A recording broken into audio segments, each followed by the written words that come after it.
కాలనీలో చాలా అంటే చాలా కుక్కలు తిరుగుతూ ఉన్నాయండి. వీధి కుక్కలు అంటారు కదా, అవి తిరుగుతూ ఉన్నాయి. అండ్ చిన్న పిల్లలైనా సరే, పెద్దవాళ్ళైనా సరే ఊరికే వాళ్ళ పాటికి వాళ్ళు వెళ్తుంటే కూడా వచ్చి కరుస్తున్నాయని కంప్లైంట్ చేస్తున్నారు. కుక్క కరిచింది అంటే చాలా భయమేస్తుంది కదా. అయితే రోజు కాలభైరవ అష్టకం చదువుకుంటే కుక్కలు మనల్ని కరవవండి. అలా అని చెప్పి వాటిని కొట్టినా, కసిరినా, ఏం చేసినా కరవవని కాదు. అంటే మన ప్రమేయం లేకుండా మనం నార్మల్గా వెళ్తూ ఉంటే కుక్కలు వచ్చి కరుస్తాయని అంటూ ఉంటారు కదా, అలా కరవవన్నమాట. అండ్ కుక్కలు కరవడం అనేది కూడా మన కర్మలో రాసుంటేనే వచ్చి కరుస్తాయంటండి. కొంతమందికి ఇది పిచ్చితనంగా ఉంటుందేమో కానీ అదైతే నిజం. సో రోజు కాలభైరవాష్టకం చదువుకుంటే చాలా వాటికి మంచిది.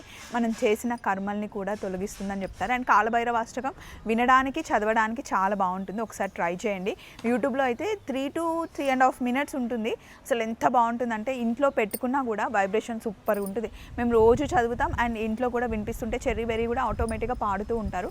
ట్రై చేయండి.